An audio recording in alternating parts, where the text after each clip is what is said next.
Hello, my name is Matthias Cavodio. I'd like to welcome you guys to my channel. Today we're going to talk about Jason Aaron's run on the Avengers. He started this series back in 2018, Avengers Volume 8. We're going to talk about the first story arc. I was really pumped when I found out that Jason Aaron was going to be on the writing an Avengers title. I loved his work on Thor. I really liked his Wolverine and the X-Men series. Thought they were fantastic. And when I read this first story arc, I was really pissed off. He totally unnecessarily retconned the origins or the reasons why the Celestials came to Earth. It was just fine. I don't know why he had to change that. It was perfectly established in the Eternal series that came out in the 2000s. It's like when they retconned the origins to Scarlet Witch and Quicksilver again, making them not being Magneto's kids and not being mutants. Oh man, I just why do writers do that? So this just really rubbed me the wrong way. This first story arc, oh man, I'm really thinking if I'm going to trade this particular volume away or not, because I do really like Ed McGuinnes' art. I think he does a fantastic job. There's a couple of good things that I like about this. So what I'm going to tell you guys is what I liked and what I didn't like, mostly didn't like about this first story arc. And without further ado, first, I got to talk to you guys about the lineup. It's like, there's two members that just really, I don't really like on an Avengers team, or the way they're portrayed. You have the big three, that's great. You have Captain America, Thor, Iron Man. They're great go-to characters. For the Avengers, Black Panther and Captain Marvel, perfectly fine too. I like them. A little bit of tension between Captain Marvel and Iron Man still. That could add to the stories. Doctor Strange, I learned to really like him on any Avengers lineup. He's a pretty cool character. Now, She-Hulk, I really hate what they did with She-Hulk. She's just a gender-swapped Hulk. She's big and dumb, always furious. I like normal She-Hulk. She works perfectly fine. She's a very witty and smart character. Has a lot of personality. She adds to stories. For some reason, they changed her, made her big and dumb and stupid, and it just doesn't work for me. At least I don't like it. Another thing is Ghost Rider. This is a real personal thing. I don't like Ghost Rider on the Avengers team. He just doesn't fit for me. Him and his car. Like Robbie Reyes is an interesting character, but I haven't warmed up to him up until this point. So let's get into the story.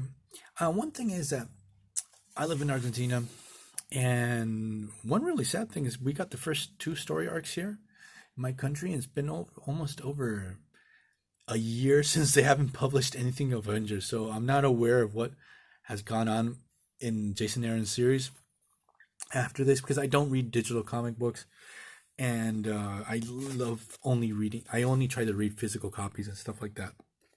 I used to read digital comic books back in the day, but it's not the same thing for me. So, story starts off. Prior to this, in a free comic book day tie-in, we discovered that the Avengers Million BC had defeated a Celestial that had arrived on Earth. They kicked this poor Celestial's butt. They don't know why it came to Earth or anything, but the thing is, because of this whole situation, a new group of Celestials, the whole Celestial host, has arrived on Earth, and is going to make the Celestials pay. So, first, I got to tell you guys the lineup of the Avengers Million BC. That it's a pretty interesting concept. I have heard of these guys prior to this. You have Starbrand. I think this guy's called Agamotto. Ghost Rider, Black Panther, Phoenix, Odin, the first Iron Fist. So it's a pretty cool team. They should get their own ongoing series. But what we discovered in this first story is that how this team ended. They got a little too big for the britches. They thought to themselves, we can take down one Celestial. We can take on the whole horde. So they go out. They attack these guys. They don't stand a chance. They're totally defeated. It's like another one of Odin's dirty little secrets. He sent the first Avengers to their deaths. So as the story progresses, we discover that the Earth is full of these interstellar cockroaches. Here you see the eggs. They're discovered by Doctor Strange and Black Panther, and these eggs start hatching. And this is the whole idea of these insects, interstellar cockroaches, Wait, I'm trying to find an image of these guys around here. Where are you, space cucarachas? Here we go. Like the whole idea of these evil space cockroaches. I've seen this idea so many times in so many stories, used as differently, but use another animal, like space lizards or space eagles or anything, but space cockroaches, like I've seen this so many times. It's so tired seeing this basic concept of a infection or horde that's coming to Earth or something like that. Oh, I thought this to be so lazy. So what happens? All the Celestials start falling to Earth. They're dying. No one knows what's going on.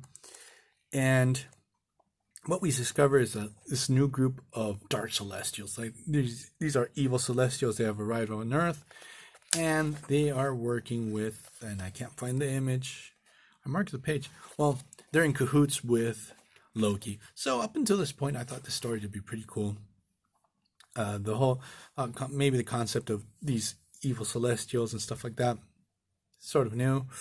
Even though, as I said before, these space cockroaches are really not my thing.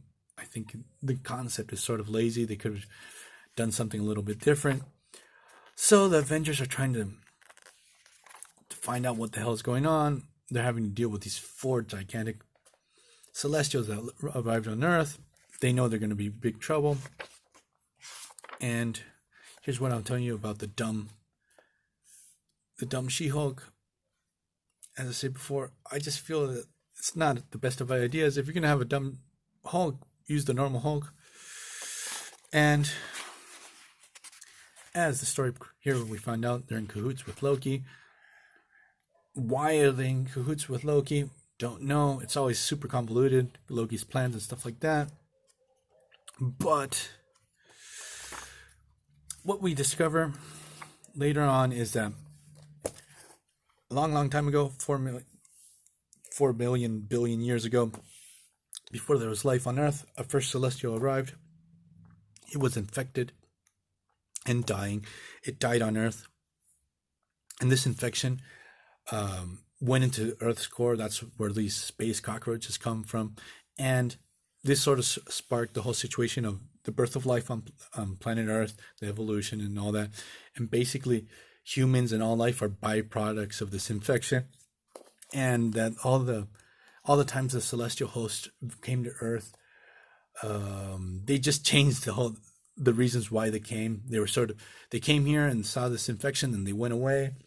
They didn't intervene into human genome or nothing. It's not really explained. Another thing is I think they kill off all of the Eternals because of this, because their existence was a lie. And I just didn't like the whole idea of humans being a byproduct of an infection. At least it doesn't work for me. And the Celestial died. Another one came searching for the Celestial. It's implied that this Celestial was the other one's lover. This one was defeated by the Avengers BC, and which led to the arrival of the last group of Celestials that defeated that group of Avengers. They left Earth because of the infection. Now these new Dark Celestials are coming back to seek these new infected Celestials and make them Dark Celestials. So, pretty much what Jason Aaron does, the only really cool thing is that Dark Ghost Rider, maybe that's why he was written into the story, uses one of these dead Celestials as a new vehicle, and that was pretty awesome. So you have like this Ghost Rider Celestial. Is that Thor and She-Hulk find this MacGuffin in Asgard and become super powerful, but it's like super convenient in the story, and it's really weird to see them in these giant forms.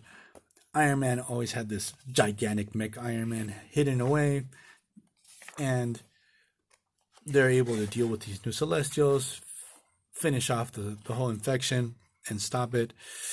And as I said before, at least for me, this story doesn't work. The whole concept, like the only good thing, even though I said I didn't like Ghost Rider on the team, it was sort of cool to see this Ghost Rider Celestial super powered up with Doctor Strange's powers.